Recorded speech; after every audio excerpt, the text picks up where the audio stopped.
Usted escucha a Juan Manuel Ruiz en Radio Red, una mirada diferente. Son las 8 de la mañana, 35 minutos. Invito a los oyentes de Radio Red a que escuchen una historia muy interesante, ¿verdad? Ahora que hemos hablado tanto de vacunas, ahora que hemos hablado de pandemias, bueno, esta mañana le dedicamos un segmento muy importante a hablar del asunto con la alcaldesa de Bogotá, cuando nos estaba contando Claudia López cómo fue esa disrupción de la pandemia en su plan de desarrollo y cómo tuvo que enfrentarla.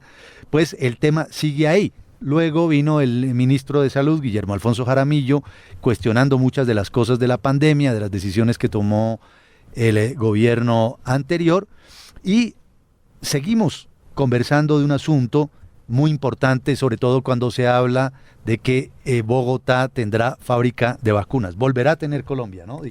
Sí, porque ya la tuvo en el pasado. En el pasado. Pues hay un libro realmente apasionante y me atrevo a decir desde el comienzo que lo recomiendo ciegamente, no solo por su autor, que es muy respetado, sino también por el tema. Carlos Daguer, periodista y miembro de la Asociación Colombiana, de la Sociedad Colombiana de Historia de la Medicina, de los más respetados periodistas colombianos en asuntos de salud, una autoridad, me consta porque hace rato lo conozco y lo sigo. El libro se titula El Pus de los Milagros, la epidemia colombiana que desató la primera campaña mundial de vacunación. Carlos está aquí con nosotros esta mañana en Radio Red. Bienvenido, gracias por acompañarnos, gracias por su tiempo. Muchísimas gracias por esa presentación, Juan Manuel. Qué gusto estar aquí en Radio Red. El gusto es nuestro. Bueno, Carlos, el pus de los milagros. Pus se refiere al pus Pus es la materia. pus. La materia. O si quiere le doy una palabra más linda, pero no funcionó. Ajá. Linfa. Ah, no. Linfa ¿Se iba a es llamar linfa? sinónimos de la palabra pus pueden ser materia, podre, linfa, pero no, quien haya pasado la 10ª página del libro, creo yo, se dará cuenta de que era imposible huir de esa palabra. Imposible huir de esa palabra, que reconozco es una palabra muy fea, pero el libro versa sobre un pus. O sea, si uno dice cuál es el protagonista del libro, es un pus al que se le dieron toda suerte de adjetivos, de calificativos, de loas, de elogios, de poemas, porque la primera vacuna, Juan Manuel, era la primera vacuna, de hecho, que donde viene la palabra vacuna, vaca. De vaca, ¿no? De vaca. Y es que en 1796, Edward Jenner, un médico inglés, advirtió que a las ordeñadoras del condado donde él vivía no les daba la viruela humana, que era letal. Ajá. Pero sí contraían una viruela más leve, que era la de las vacas. Ellas se infectaban cuando ordeñaban las vacas. En ese condado se sabía de antaño que estas mujeres no morían por viruela, que nunca contraían la viruela humana. O sea, ya se sabía que ellas no morían por eso, y de hecho Jenner se inspira en una frase que le dice una mujer: nunca tendré una cara fea.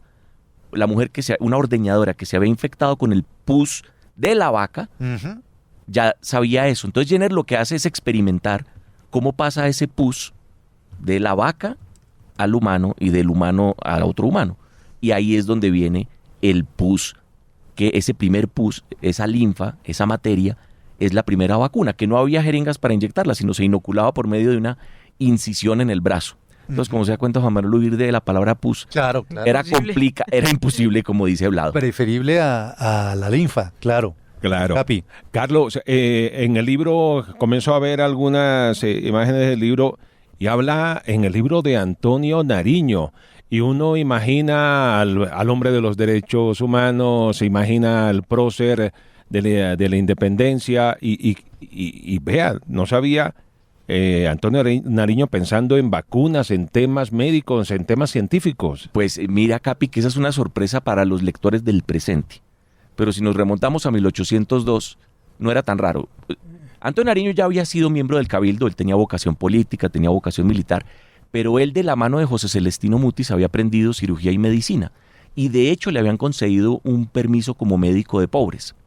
Cuando él está encarcelado por la publicación de los derechos humanos en 1802, ya está aquí en Bogotá, a él le llega un muchacho, al comienzo no se sabe quién es, ya habían llegado muestras del pus desde España, habían llegado muestras. Uy, ¿cómo llegarían eso? La historia es la más linda del mundo, pero déjeme, termino acá y le cuento cómo llegó. Es maravillosa esta historia.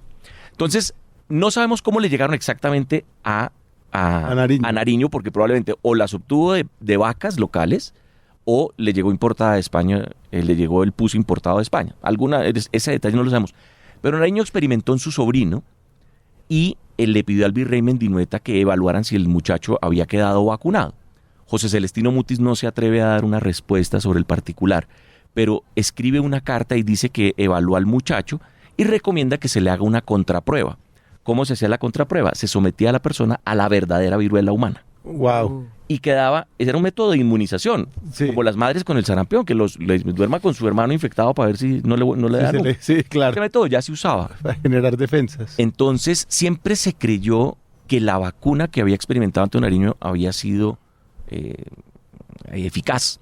Sin embargo, los documentos encontrados en esta investigación nos generan la sospecha de que esa vacuna nunca funcionó. Porque se había ofrecido una recompensa para quien la desarrollara acá, y esa recompensa nadie la ganó. Porque los virreyes posteriores siempre dijeron que la vacuna que había llegado a Colombia había llegado degrada. O sea, era como la de patarra. Como la de Patarra. Era como la vacuna. Lo mismo.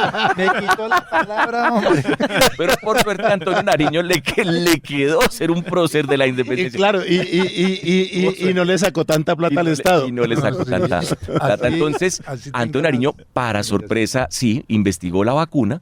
Probablemente para la decepción de los apologistas de Nariño, el libro va a llegar a la conclusión de que esa vacuna no funcionó. No funcionó. Pero el muchacho sí quedó inmunizado. Pero no por la vacuna, sino porque le hicieron la contraprueba. Claro. Un segundo doblado, no se me atraviese. No, yo Por lo jamás. siguiente, porque es que quiero ponerle orden a este asunto, ¿vale? Para que los oyentes les quede claro hacia dónde vamos. El libro se llama El Pus de los Milagros, la epidemia colombiana que desató la primera campaña mundial de vacunación. Señoras y señores, nosotros ya habíamos tenido una situación de emergencia como la que vivimos desde el 2020. ¿Más o menos en la misma dimensión o cómo? La viruela era una pandemia. Colombia hubo viruela durante 4 siglos permanentemente. Las epidemias se sucedían cada 20 años aproximadamente, porque moría una porción de población, otra se infectaba y sobrevivía, quedaba inmunizada, pero los que iban naciendo nacían susceptibles. Entonces, más o menos, los ciclos eran de cada 20 años una epidemia de viruela, y así en todo el mundo. La viruela era una pandemia. Lo que pasa con la epidemia colombiana, que me atreví a ponerle la palabra colombiana para que se entendiera, pero si fuéramos estrictos, diríamos neogranadina. Claro. Es que en 1802, esto es una cuestión azarosa, hay una epidemia de viruela en Bogotá. El Cabildo y el virrey Pedro Mendinueta se agarran, pelean por cómo se manejaba la pandemia. El virrey creía que si se creaban aislamientos obligatorios, se llamaban degredos. ¿Algo así como qué? ¿Como confinamientos o algo así? Sí, no, digamos, aislamiento preventivo obligatorio. Fácilmente se le llamaba degredo, era una palabra portuguesa que significaba que era la adecuación de una casa en las afueras de las ciudades a donde se mandaban todos los variolosos. Y el virrey guardaba la esperanza de que no llegara la epidemia a Bogotá. Ya la epidemia venía de Popayán, subiendo hacia el norte. Y el Cabildo decía, es inevitable que llegue la epidemia, no nos pongamos con eso. De una vez creemos hospitales provisionales dentro de la ciudad. El virrey se enoja, le quita el manejo de los recursos al Cabildo, tienen esas diferencias, y las quejas del virrey, las quejas del Cabildo llegan a oídos del rey Carlos IV. Y el rey Carlos IV, que ya conocía la vacuna, dice, oye, ¿y por qué no mandamos una expedición de una vez a toda América? Entonces, la vacuna iba a llegar sí o sí, de alguna manera. ¿Fue la famosa Real Expedición de la vacuna? Fue la famosa Real Expedición de la vacuna. Está en el libro de Javier Moro que se llama Flor de Piel. A Flor de Piel narra la historia, y yo ahí me quise meter. Primero, a leer esa novela, no leer esa novela, sino a hacer la versión, primero basado en hechos, basado por lo menos en los manuscritos de la época. Esto es no ficción. Y segundo, la historiografía española le da mucho bombo a la dimensión global que tuvo esa expedición. Esa expedición le dio la vuelta al mundo. Sí. Y eso tiene una prosopopeya hermosa, pues la vuelta al mundo. Pero usted no se imagina el destino tan trágico que vivieron los que se subdividieron en Caracas y atravesaron los Andes. De hecho, el líder de esa expedición murió acá. Yo quería decir qué pasó en Colombia, que de hecho fue el origen de esa expedición. Tremendo, tremendo, tremendo. Ahora, Carlos, ¿qué tan grande fue esa epidemia? Por ejemplo, Usted es periodista, entonces sabe que al oyente, al lector, al destinatario del mensaje le queda claro una idea cuando se hace comparando o poniendo ejemplos. ¿Qué tan grave fue esa pandemia o esa epidemia de viruela en comparación con la que acabamos de vivir? Sí, proporciones muy similares. Pero me voy a remontar, voy a darle 20 años atrás, antes de la epidemia de 1802, Bogotá había tenido una epidemia terrible. Los curas no sabían registrar muy bien eso, entonces hablaban de entre 3.000 y 7.000 muertos en una ciudad de 17.000 habitantes. Uy, O sea, era una cosa... Casi la mitad de la ciudad. Era, Sí. o sea, podría haber sido el 40%. Sí, claro. Los ideales de la ilustración se estaban llegando al nuevo reino. Entonces la vida se va valorizando, y la diferencia de la epidemia de 1802 es que las autoridades toman medidas para evitar que sea peor. Entonces, en esta epidemia mueren, según los cálculos de la época, 300 personas en una ciudad que ya iban 30.000. Entonces, es una tasa de mortalidad muy parecida Claro. a la que tuvo el COVID en Bogotá. El 1%. Pero eso fue gracias a que o era una cepa menos virulenta Letal. o probablemente a las medidas. La vacuna realmente no sirvió, la vacuna llegó tarde. No, y además en qué condiciones les llegaba, porque la vacuna la traen sin hielo o había hielo. Esa ¿Cómo es la mejor conservaban? historia, Vlad. Lo que aquí se hablaba de la cadena de frío, cuando el ministro Ruiz decía, no, cuiden las vacunas, claro. mire, hay que cuidar Si la no cosa. se dañan. Sí. La sorpresa, Kelly, que hay en las semejanzas son absurdas, pero con unas diferencias de época. Pero el único medio, Barco. el rey intenta enviar la vacuna empacada en vidrios. Unían 2 vidrios, echaban el pus en medio de los vidrios, los sellaban, pero curiosamente la vacuna llegó a Norteamérica bien, pero los intentos que hicieron a Sudamérica llegaba degradada. Calor. Por eso es que el rey dice, ¿cómo mandamos la vacuna? Se les ocurre enviar vacas, pero después dicen, bueno, tomemos niños huérfanos, porque no iban a regresar, porque los tenían que separar de sus padres, Uy, y haciendo ¿verdad? inoculaciones O sea, progresivas. sacrifiquémoslos, más o menos. No, se les dio, para las condiciones de la época, el mejor trato posible. ¿Por qué? Porque toda persona que era vacunada, durante 10 días desarrollaba una pústula en el brazo. Si se pinchaba esa pústula hacia el 9º o el 10º día, salía una gota de Podía pus salir. que era la anticuerpo. que era la vacuna. La vacuna. Y mantenía las propiedades vacunas, la propiedad de la vaca. Sí. Entonces, para que llegara fresca, no había cadena de frío, sino cadena de niños. Ay, Dios, En el barco, increíble. zarpa del puerto de La Coruña, el 30 de noviembre, por eso es que este libro tiene esta fecha, Sí. el 30 de noviembre de 1803, zarpa una corbeta de La Coruña con 22 niños huérfanos a bordo, y cada 10 días se le hacían inoculaciones a 2 niños, para poder atravesar el Atlántico y que en ningún momento se perdiera el fluido Guau, qué durante la interesante. travesía. Esa es la historia. Estos 22 niños iniciales, digamos que con ese pus son infectados en el sentido positivo, o sea, en el sentido de vacuna, Sí, inoculados. inoculados niños en Puerto Rico, niños en Caracas. Estos niños que salen de La Coruña terminaron sus vidas en México. Ajá. O sea, el resto de sus vidas transcurrió allá. Tristemente, los datos, no tenemos los nombres, ningún archivo de la época me ha dado los nombres, y espero algún día encontrarlo, de los 4 caraqueños, que fueron los 4 huérfanos probablemente que trajeron la vacuna a Colombia. Y ya en las poblaciones, en tierra firme, era más fácil la cosa, porque le pedían prestados o alquilaban los niños, iban al siguiente pueblo, dejaban la vacuna y los devolvían a sus padres. Pero cuando eran travesías transatlánticas fue necesario pedir Claro. niños huérfanos. Ahí estamos hablando de una enfermedad que a uno lo vacunaban contra eso, ¿no? A uno lo vacunaban contra la viruela, ¿no? Pero Cuando uno ver, estaba chiquito. Si revela su edad, depende. No sé si quiere que no sé si quiere a los que 60 años. el último lote de vacuna contra la viruela que se produjo en Colombia fue en la década de los 70. Entonces sí. Fue en el año Entonces en sí, el yo año me acuerdo que 78. yo me acuerdo Colombia que a uno produjo. le decían que lo vacunaban contra la viruela. Y de hecho, a otros nos tocó, Kelly. y de hecho decían que había guardado una cepa de viruela para fines investigativos, y que una de las amenazas era que eso lo pudieran liberar de nuevo y armar una pandemia. Pero la pregunta mía va a una cosa más elemental.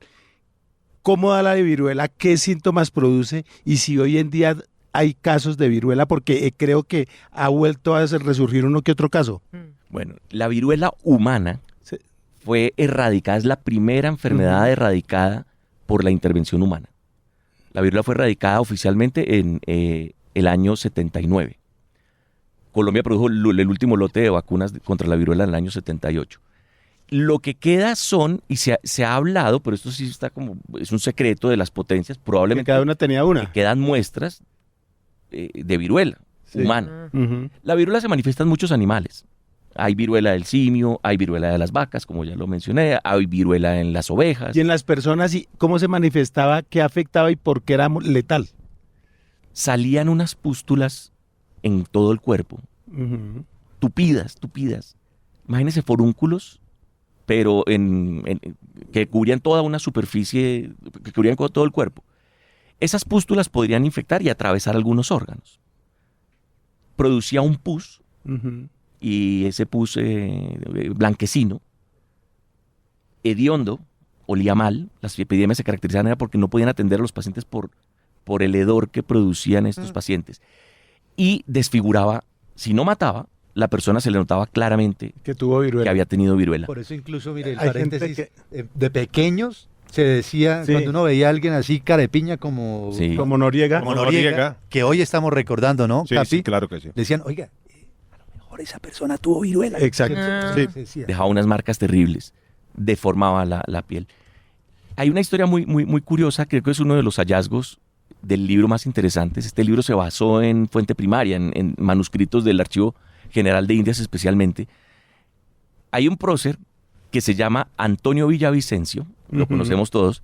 Cuando llega la expedición a Cartagena en 1804, queda escrito que se acercó un hombre, un teniente de fragata, creo que era su cargo militar entonces, de nombre Antonio Villavicencio, que a pesar de tener las marcas de la viruela en su rostro, produjo muy buena pus. Eso es raro porque se suponía que si uno ya era inmune, pues no iba a producir el pus.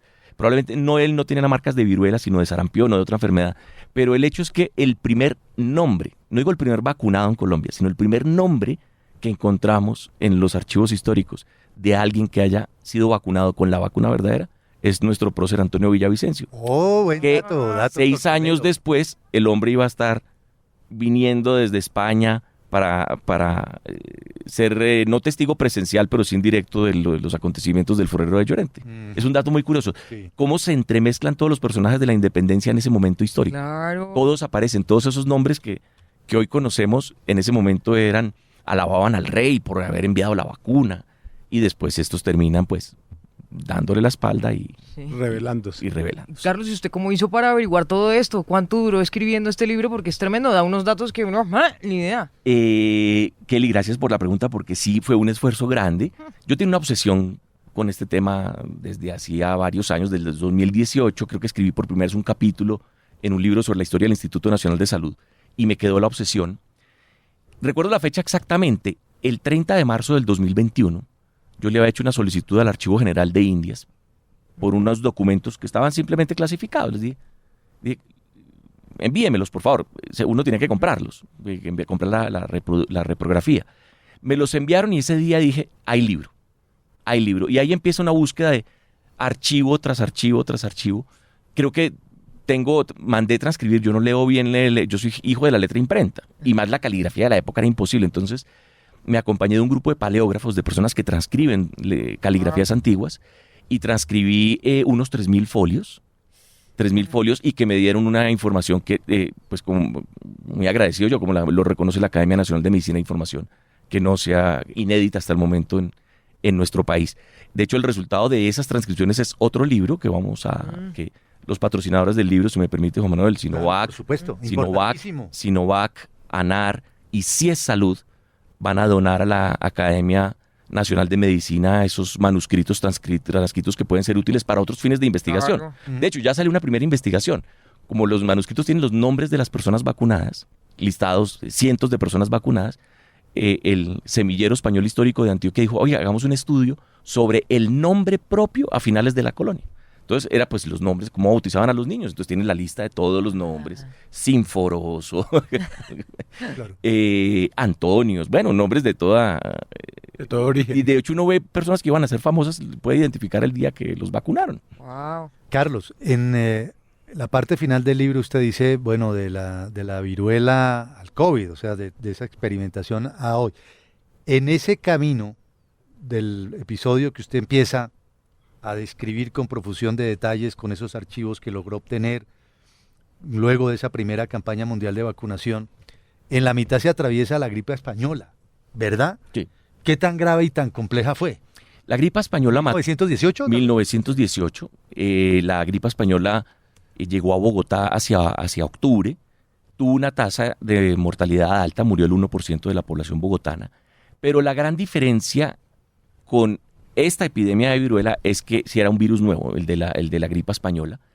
Fueron 3 meses que tuvo un pico de letalidad altísimo y después cayó completamente. Como todos los Sí, picos, pero desaparece, ¿no? la gran diferencia que hubo entre las dos epidemias, entre las dos pandemias, es que la de la viruela, esta experiencia, creó las primeras instituciones de salud pública en Colombia. Curiosamente, al paso de la expedición que iba dejando la vacuna en cada pueblo, creaban una junta de vacuna.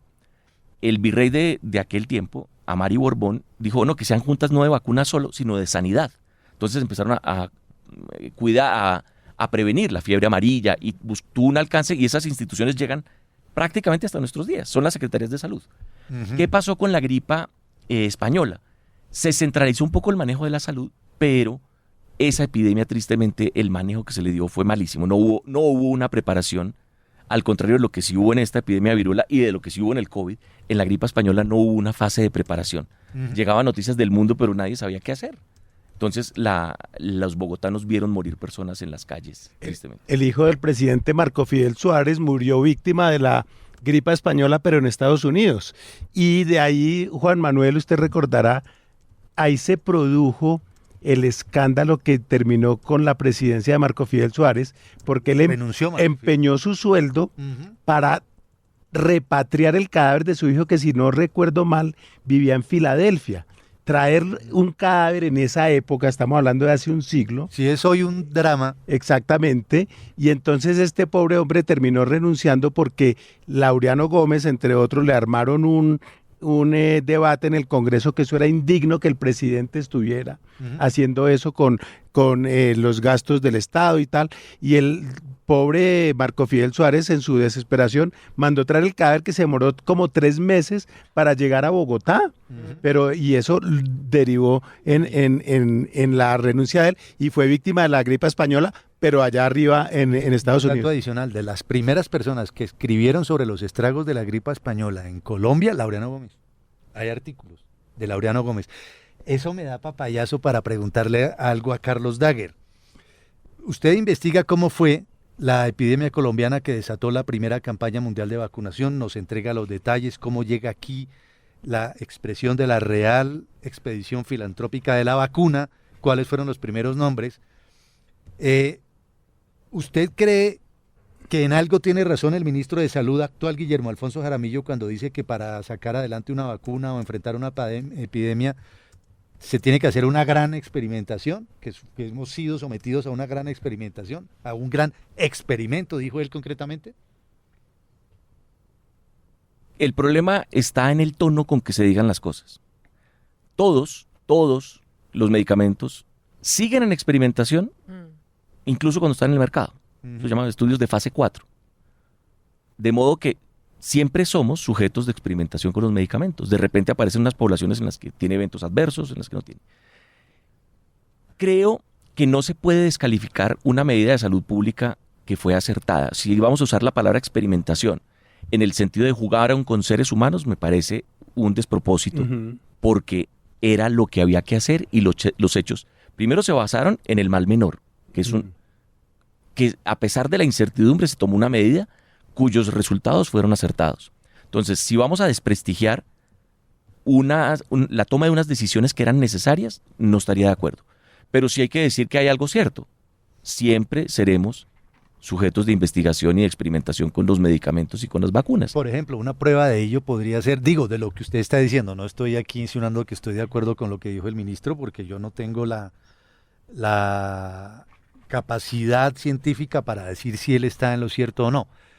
Digo, que estamos todavía en experimentación, es verdad, hay un tema del que pocas personas hablan, que tiene que ver con las consecuencias de la vacuna. en muchas personas. Aquí hicimos un programa en Radio Red, arrancando Radio Red. Personas que contaron su experiencia con la vacunación contra el COVID, ¿no? A lo mejor mezclar los asuntos es lo complejo y lo que puede ser inexacto, pero que todavía estamos por encontrar respuestas para esas personas que dicen, a mí me vacunaron y yo quedé aquí con un dolor acá. Pero Juan, haciendo de abogado del diablo, también está del otro lado los efectos del COVID. Aún los que superaron el COVID, ¿qué efectos les pueden haber quedado? Por Y ejemplo, eso yo no duermo bien. Y eso no lo 3 sabe. veces he tenido COVID. Yo hoy a la 1:20 estaba vomillando. Y yo Claro. lo atribuyo al COVID. Exactamente, es que ese es un tema. Y hay que recordar también que cuando arrancó, cuando íbamos por a mediados del 2020, finales, comienzos del 2021, y se hablaba de las vacunas y tal, y las empresas productoras de vacunas reclutaban voluntarios. O sea, le decían a la gente, mire, si usted quiere que le pongan esta cosa experimentalmente, bajo su Recuerdo propio como si fuera riesgo y ayer toda que esta cosa. En RCN Radio, ustedes recordarán, que todos recordamos aquí, entrevistamos al primer voluntario. Yo me iba a ofrecer, pues no encontré Oye, la Me manera. ofreció de una vez y era... ya- Gracias, Juan Manuel. Gracias y que hubiera fallado, ¿no? Gracias. Eso era lo que usted quería. Hay un debate Mucho interesante. aprecio, ¿no? Juan Manuel, si me permite, hay un debate muy interesante que estando si merece el título de vacuna, la vacuna desarrollada por Moderna o por Pfizer, porque su mecanismo es distinto a la de las vacunas tradicionales. Pero me parece que eso es caer en un asunto semántico Sí, total. irrelevante. Sí. Porque si nos ponemos rigurosos, decimos que la única vacuna es la de la viruela. Sería Sí. la única, porque es la única que viene de la vaca. Los otros son antídotos. Las otras vienen de se cultivan en huevos, las otras se cultivan 20.000 métodos distintos. Entonces yo no caería en esa que han intentado eventualmente excusar al ministro diciendo no, es que tal vez no era una vacuna, sino era una terapia génica o algo por el estilo. Entonces creo que el desacierto está en La manera como se dice. sí, en estigmatizar De acuerdo. un esfuerzo. riesgo que fue asumido con el aplauso y con el consentimiento de toda la sociedad, consciente